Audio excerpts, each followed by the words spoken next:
Hey, Nation, Harry here. Welcome to 2020. I'm coming to you from a llama ranch in Austin, Texas. So we're shaking it up with a new decade. I am back with my friend Will from Tidwit. Will, good to see you again. I saw you at Ingram in San Diego in recent times. How you doing? Great. Thanks for connecting again, Harry. I'm excited about 2020. So yeah, thanks for looking me up and wanting to do this. Yeah, no problem. Hey, we're talking Jay McBain's new report. It's basically what I see coming for the channel in 2020.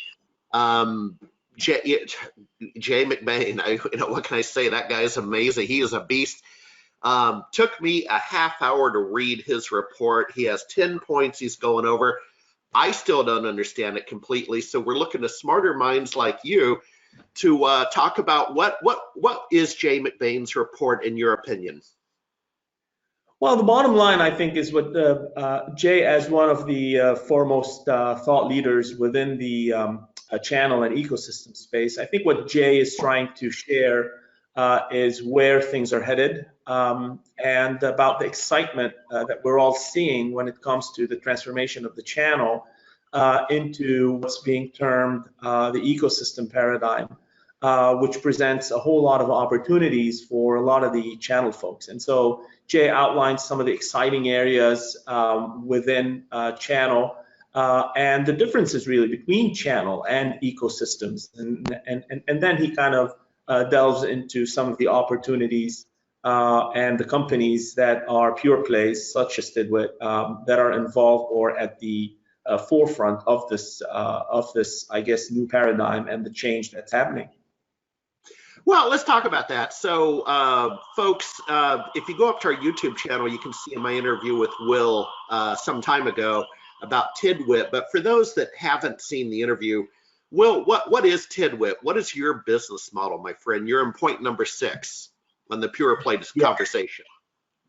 So Tidwit is an ecosystem network that basically joins large companies and IT companies together to be able to basically share knowledge, create opportunities, and do overall enablement in very different ways than the traditional model of just sending people over to a portal. So at Tidwit, essentially the reason why we're in the report is because this ecosystem paradigm connects companies at a massive, in a massive way. And to build up to how change is happening and where it's leading to, I guess, and to the ecosystem changes that are happening, that's how we got to point number 6, and us being a pure play ecosystem player, I guess Jay felt compelled to include us in the report as well. So we're very excited about this. Yeah, and one of the interesting things, a couple things stood out with point number 1. Let me scroll back up. If I understood point number 1, he talked about indirect sales will shrink every year for the next decade. Now, Will, what I interpreted, and I'm serious, please correct me if I'm wrong, indirect sales will shrink for every year for the next decade. What I took point number 1 to me is sort of the to mean is the Amazon effect, right? That you're having buyers, primarily B2C, but they can go, I feel, direct to Amazon and make a purchase and maybe not have to go through a distributor for that laptop, but maybe Amazon itself is a channel because it's aggregating products from manufacturers. Can you help me understand maybe what indirect sales will shrink every year for the next decade means? Yes. So essentially, the traditional model, if you have a manufacturer, and then you have indirect sales, and then or the channel, as you will, and then you have the customers, be they B2C or B2B. In the context of what Jay is talking about, generally it's B2B. So you have large companies or just companies in general buying through the indirect channel from the manufacturer.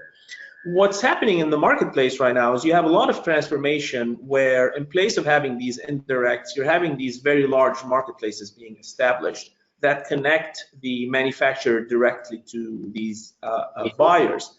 So the role of the indirect is, some people see it as unnecessary Other people, and Jay included, I believe, sees it as changing as opposed to being unnecessary. So you don't really need to buy, let's say if you're an example of Amazon that you gave, you don't really need to go to a partner to buy a cloud service from Amazon. You can go straight to AWS, right? But still, you still need all the services, and you still need all the enablement and everything to happen as you used to, because maybe you don't have the internal resources to do it, or maybe you need external expertise. And so this shift that's happening is that increasingly the sales might be the direct, but the forces of implementation, deployment, et cetera, might still be indirect. And there's a new concept that's very interesting that Jay focuses on, which he calls the non-transactional. So think about it. If this non-transactional means you have these, partners, if you will, and staff within the partners that are not transacting or buying and selling, but they're still servicing. And so how do you enable these guys that, when they really are not buying something and will not go to a portal, let's say a traditional channel portal, they're a non-transactional partner. And that's where you start kind of getting into this sea change that's occurring between traditional channel models and ecosystems that need to allow these new emerging non-transactional players to connect to these manufacturers. Something which to a lot of these manufacturers, they may not even know are out there doing the work that they're doing.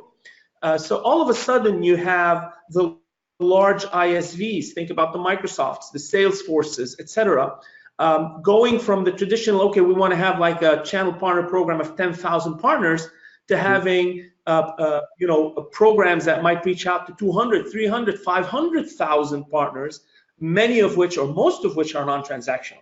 And so those are some of the key things that kind of differentiate where channel used to be, where channel might be headed, and the gap is the opportunity that exists for a lot of the automation and ecosystem plays, et cetera, tools that will be needed in order to be able to kind of fit or fill that gap. Well, if I hear you correctly, and we'll end on this note, is that back in the 90s, not to date myself, back when I was a white-collar IT consultant for a large regional accounting firm in the Pacific Northwest, we'll try this on for size. Small Business Server came out in the late 90s, and we never did resell hardware or the small business server licenses.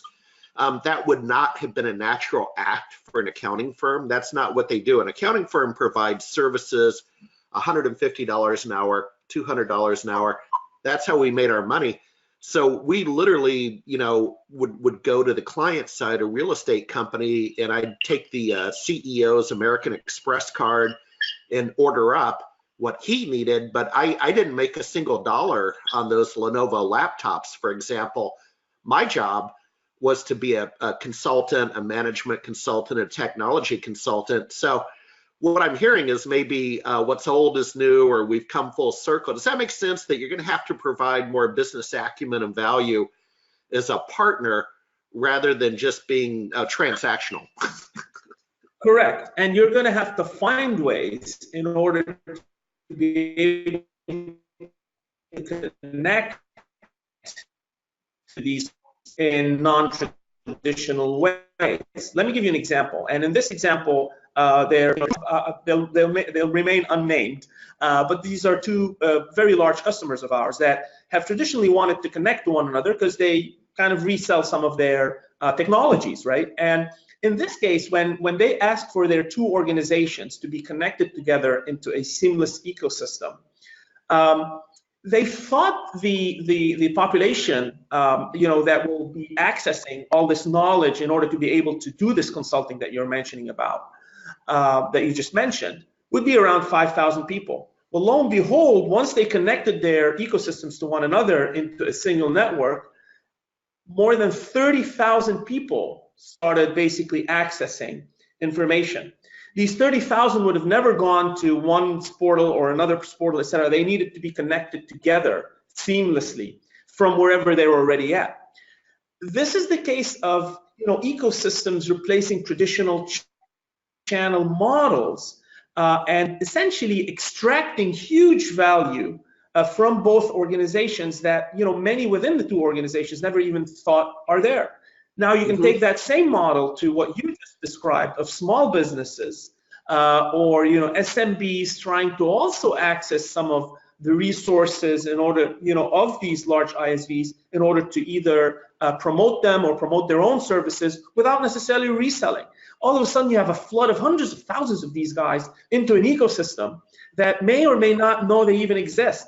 And so the traditional channel model of like silver, gold, platinum, whatever levels no longer makes sense. They need to kind of become much more open and much more standardized and automated with full metrics flowing back and forth. And that's really what an ecosystem is able to do, as opposed to the traditional channel model, which is kind of like a top-down approach that doesn't give a whole lot of visibility.